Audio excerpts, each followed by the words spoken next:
We are going to take a look today at Brandon Aiyuk, the second first-round pick for the 49ers. They traded up in the first round in order to get him. He was one of Shanahan's favorite wide receivers. I think he actually said that this was his top wide receiver on the board, right up there with CeeDee Lamb.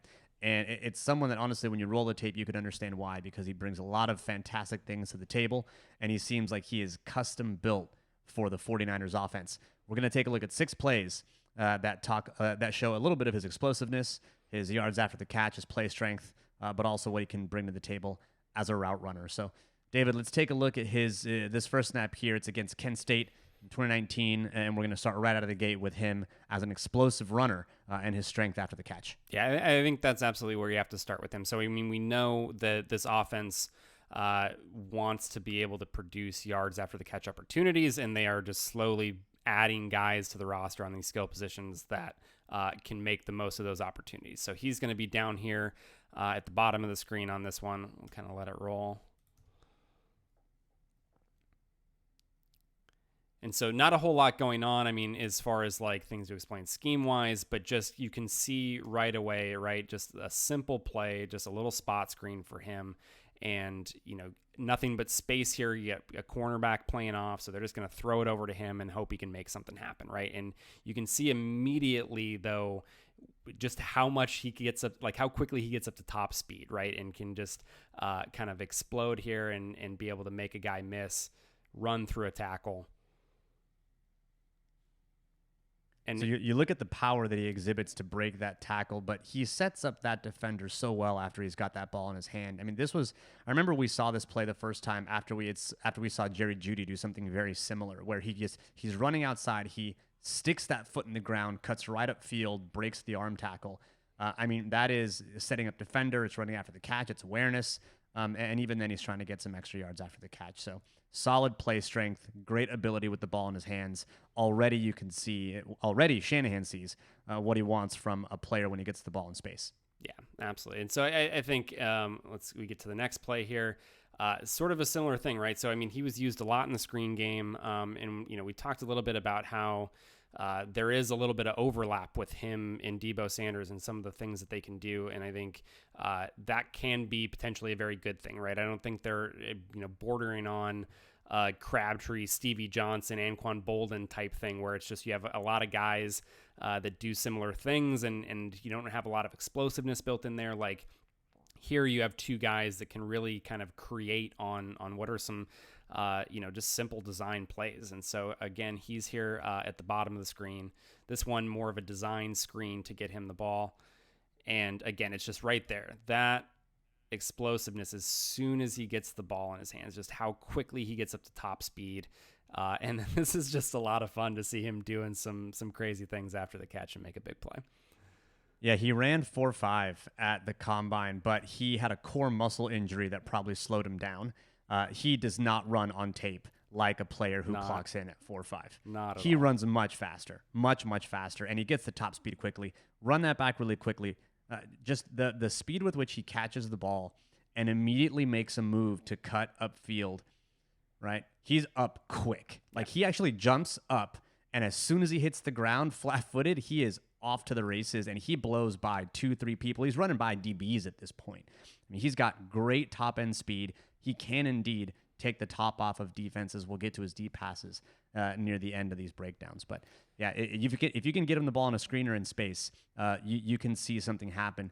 Think last year to the pinball screen that we saw Richie James do, where he took it to the house. Here is someone who can do something very, very similar, but won't necessarily need to come in on gadget plays or have plays specifically drawn up, because he's probably going to be one of the starting wide receivers, and so they can deploy these plays whenever they want to.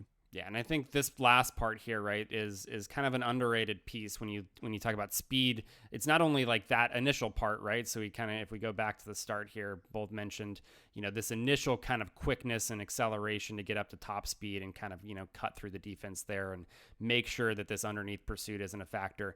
But it's the point from here, right? Just had to make a guy miss, is moving laterally, kind of loses that top speed that he's at. He's got two guys. He's a yard behind. Yeah. Yeah. 2 guys that are kind of closing in here, and he's able to, again, adjust, get back to top speed quickly, and then have the endurance to be able to kind of outlast that guy and outrun him down the rest of the field. I mean, a lot of guys are getting caught there and, not getting a touchdown out of that play. It's still a big play once you get to that point, but the ability to have that long speed and the speed endurance to outrun your pursuit defenders and kind of mess those angles up is special. Now we get to the third play, and this is where we get to see a little bit of more of his route running ability. So he's going to be there at the bottom of the screen.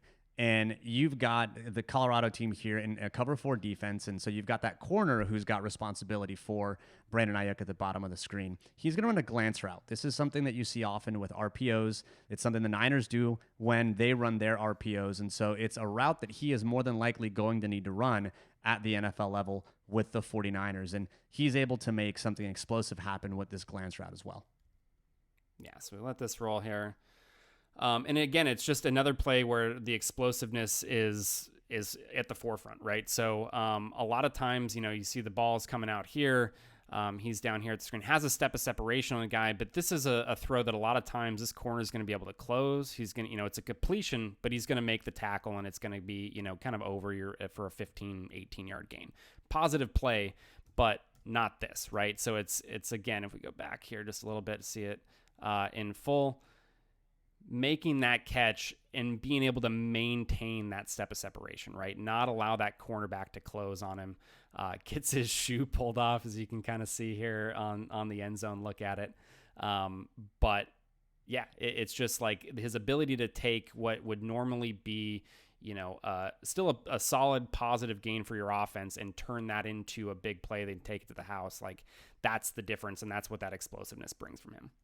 Now, there's two things on this play that we'll go back and take a look at. One is, as a route runner, he still has some success as a route runner. He's not as refined as maybe Jerry Jeudy was in this class, but he can still do some subtle things that help him out because of his explosiveness and athleticism. If you look at this route stem, he does widen this corner just a little bit. He gives that jab step and then cuts back inside.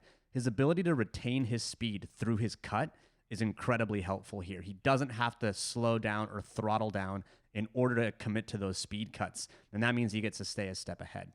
But, then on top of that, you think to yourself, okay, where does he catch the ball?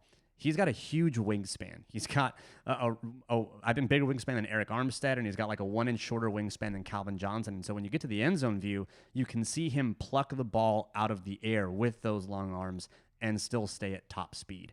And so if Jimmy Garoppolo is able to get him the ball, even anywhere close to his frame, he's going to be able to pluck it out of the air and just keep running. And hopefully he, puts the ball and tucks it in and doesn't carry it like that. Otherwise, Shanahan might get mad at him. But nah, man, love that. That's the type of ball handling that you get from like a special kind of confidence where you just know athletically you are better. There was another play. It's not one of the ones that that we've got in the cut up here that we're showing you, but as was going through his plays, there was another similar type of one on a glance route. Makes the catch right out of the break there, is able to run away from the DB, and the safety's like trying to make his way over there and run to get it. And he just kind of like, again, has the ball in his one hand like that, almost turns backwards and kind of backpedals into the end zone. It's just like that special sort of athleticism that he knows, man. He knows, he's like, you're not fucking catching me. It's just not happening. I don't look at this. I don't even need my shoe. Fuck your shoe. So let's get to the next play here. Another really good view of his intermediate route running skills. This time he's in the slot. So he's going to be near the top of the screen. And here he's going to run what the Niners actually call a shake route. So a shake route is going to be basically a post and then break back out. The way that Shanahan coaches up this route is basically you run 10 yards, you stem N, and then for about 5 steps, and then you cross the face of the defensive back. This is a route that is complicated to get, and it takes a certain degree of athleticism to get very, very well. This is what Emmanuel Sanders does. To a certain degree, this is what Debo is able to do as well. And because of his athleticism and his speed through his cuts and his ability to break out, you see how he just completely demolishes this poor slot corner and ends up catching the ball. Yeah, and this type of stuff is important, because again, it's one thing if you're just an athletic player. Okay, in college, he's able to take some screens and outrun some shitty Pac-12 defenders and make some big plays, right? Like if that's all he's bringing to the table, that's not enough really to be a productive player, especially to be a first round player that you're like trading up to get, right? There has to be more in his skill set there. And so I think here, we see him, how he kind of wins underneath and how he can take some of those short throws and turn them into big plays. But you need some of this as well, right? Just the ability to get open, create separation here, completely turns this defender around, has several yards of separation there. The only reason this guy has any hope of closing on this play is because you get a ball that's thrown behind him, and forces him to kind of slow down to make the catch. But that type of thing is key, right? Because we know, especially in the intermediate area, that's the area of the field that the 49ers most like to attack. They're really trying to work that 10 to 20 yard range a lot. And that's where they think, because there you're getting these kind of underneath defenders, or a lot of times the guys that are the primary coverage players in that area, and they also tend to be your weakest coverage players, right? Whereas your best corners that you've got on the outside there, if you've got a great safety, they're not really as involved on a lot of these throws, and so this is key for them to be able to have a guy that can get open and create separation in this area. Now we've shown you plays where he can attack the kind of short area of the field, the intermediate areas of the field. Now you get to see what it's like if he actually goes deep and he can start to take the top off of defenses. So this is a play against Oregon in 2019. And you've got Oregon in a single high look. And so he's going to be against this corner, either man on man, or it may be cover 3. I think it ends up being man on man when this play rolls. But he's able to get on top of the corner really, really quickly, stack the corner, track the ball, and complete a deep pass. Yeah, and this is where I think he begins to separate himself a little bit from, somebody like Debo, right? I don't think Debo really has this vertical aspect to his game, and I think there's a lot more of that with Aiyuk. So, yeah, again, here at the bottom, we'll let this roll for a second. And he did a lot of work. I mean, this isn't really a pure double move. He gives him kind of a little hesitation there before he gets on top. But he had a lot of plays that were similar to this, where especially with double moves, again, because he's so quick getting out of those breaks and kind of keeping, either top speed through the break or getting back up to it if it's like a more stop and go type double route where he's really throttling down a little bit. But here, again, gets on top of the cornerback, maintains the separation. Only thing that's bringing that guy back in, is a ball that's a little bit underthrown. And this actually, wanted to show this play here because this part is not something that actually shows up consistently. So if you're looking at things like that he doesn't necessarily do all that well, didn't have a lot of contested catches, so he's not going to be that guy, right? It's the speed, explosiveness is really his game. But he also kind of struggled sometimes if the ball was, off target, making smooth adjustments to it. And this was actually one of the plays where we do get a pretty good adjustment, still able to make the catch, even though, the corner is able to kind of close and contest at the catch point there. So this is one of the better examples of it. But this finish to it wasn't always something that consistently popped up for him. And from a route running perspective, you do want that wide receiver to stay on that line, what's often called the red line, to give the quarterback the space to throw between the numbers and the sideline. Because if that wide receiver drifts their route too far to the sideline, you really make that throw much more difficult for the quarterback. And so effectively by being able to roast that corner early and setting him up, he gives himself the space to stay on his line and is able to make that adjustment when that ball is thrown, probably, a little off target, because we are talking about Arizona State here. Yeah. But let's get to the 6th play, because hold on. Ball... So one final thing on this. Yeah, I think showing this point. So again, like you mentioned, not getting on top, like that's really a key part of these vertical routes. And so if you're looking for areas you can improve from a route running standpoint, it's some of like the finer subtleties of it. So something like this, right, where he gets that separation. If he can get on top of that guy, right, if he can stack him, basically get that guy on your back so that he's right here, that gives the quarterback so much more space over here, like you mentioned, for him to be able to throw to, and kind of gives him more margin for error. And so that sort of thing, like here, he doesn't really need to worry about it because, again, he's so athletically superior to this corner here, and he's created that separation. He's probably thinking, okay, I don't even need to mess with it on this play. But those are the type of little things, I think, from a route running perspective that even give him some room to improve. So there's a final play against Oregon State that will play here. 3rd quarter, another deep throw.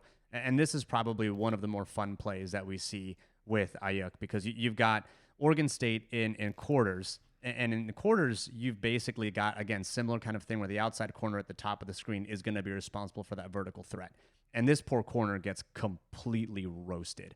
I mean, completely. It's terrible what Aiyuk does to him on this route. Go ahead and play the route just once all the way through so you can see what happens to this corner. He's gone. Yeah. I mean, at the point at which you can see the nameplate of the defender, it's not going to be good when you can see the chest of the offensive player he's supposed to cover. Like that's not a good place to be. This here, not ideal. What is happening to that corner? Oregon State, not exactly DBU on one hand, but yeah, not what you're looking for here. So a quick note about the coverage. Give a little bit more explanation on the coverage here, right? So this was kind of something that we wanted to do from the first video and make sure that we're not throwing out terms and stuff like that not everybody's comfortable with. So when we're talking about quarters, you basically have 4 deep zones that you can potentially fill at any time, right? So all I'm saying is my 4 defensive back here in quarters are each we're splitting the field literally into quarters, right? Into force, and each guy is responsible for one of those quarters of the field. Now, from a rules perspective and kind of what they're keen on and why this can look bad, a lot of times in quarters, people who aren't as familiar with it are quick to jump on the safeties for being poor on routes like this. And so they really, though, don't have a ton of responsibility on a lot of these deep routes sometimes, because what their key is here is going to be the number 2 receiver. So we've got a nice balanced formation offensively, 2 receivers over to this side, 2 receivers up top. And so each safety is keyed on the number 2 receiver here. So the second guy from the outside on their side of the field. And so that's what they're going to be looking at post snap. And essentially, if they go vertical, right, the big thing that you see, the reason you see a lot of quarters in college is because you get a lot of 4 verticals. And so the idea is that if all 4 of these receiving threats here run a vertical route, well, I've got one guy for each of them that can kind of match up with them, right? Whereas if I'm in, a single high type look in cover 3, well, now I'm outmanned 3 against 2. And so I don't have the numbers there to be able to cover all of those players. So that's what quarters is trying to prevent here. So you can see this safety, while he looks kind of bad, he's really keyed on this number 2 receiver here, the tight end. And that's why he's kind of coming down a little bit. He's also got to play some run support here. And so it really becomes on the corner to be able to play this without expecting help, right? It's possible that he could eventually, depending on how the routes play out, that he could get some help, but he needs to play it like he's on an island here. And so that's where, Aiyuk gets him completely turned around, get him in the spin cycle. And again, it's just the speed to be able to kind of run through that cut, not lose any ground, and get behind the defense. And at the end of the play, you see that the ball is thrown a little behind him, but he is able to adjust, make the catch, and still keep his balance and stay on his feet, which is something Emmanuel Sanders didn't always do because Emmanuel Sanders, I think it was against the Saints, similar type of play where he runs that deep post and he has to backpedal and catch the ball, and he similarly stays on his feet. But there were several times where Sanders didn't stay on his feet after that deep completion and kind of fell over. Aiyuk here still has to adjust to the ball in flight. This is a pretty tough catch because of where the ball is. It doesn't need to be that tough, but because of where the ball is, it's not as tough from the end zone angle. But I think staying on your feet here when you're kind of rolling like that is, and he doesn't lose much speed at all. Oh yeah, Emmanuel Sanders right here. Oh, we're on the turf right here, 35-yard line. Yeah, play over. Yeah, and immediately he's looking at that dude's face. He's like, all right, come get me. Like, I'm up, and then he goes to stiff arm that guy. I mean, overall, it's a fantastic play. He can threaten all 3 levels of the field. His athleticism is off the charts. And the thing is, he's already, you said it earlier, he's got room to improve as a route runner. So it's not like he is a finished product and he's already able to fit in and contribute to the 49ers. So it's one of the reasons why we absolutely love the pick and love the player that Brandon Aiyuk is and what he can bring to the Niners, because he can fit in immediately and completely not completely, but fill in some of the stuff that we would expect Emmanuel Sanders to do. Yeah, and I think that last point, right, that you made about how, like, once he gets this catch, right, what is he looking to do? Like, I'm, a lot of ways I'm seeking out contact. Like, I'm looking for more yardage, right? I am not happy with just the big completion and I'm going to kind of run and get tackled and whatever. I'm going to go down to the ground before I can have somebody get a hit on me. Like, one of the things that we've definitely learned about Shanahan receivers is that he likes that toughness, right? That was a big thing with Debo. Obviously we know, tight end with Kittle, you have that same element there, but they like guys who aren't afraid to be physical, right? And this was something, you see it here after this catch, something back on that first play, right, where he's just has the strength. He's not a slight build guy, right? He's got some weight to him. He's got some strength to him there, and he can run through tackles and get yards after the catch that way, in addition to being able to, obviously do it with his elusiveness and make guys miss. Super excited about the player. Think he's going to be an incredible fit in Shanahan's offense. He's going to be exciting to watch, man. I'm pumped to watch him on Sundays. Absolutely. Yeah, I think, out of the 2 first round, for sure the one that I think is going to be the most fun, and like you said, he fits into this offense well. He's going to be a good complement to the guys that they've already got in place, and it's just, I think, very easy to see a role for him right away, and, much like Debo, like, they're going to find ways to get him involved early on, and while he kind of continues to work on some of the more nuanced aspects of the position.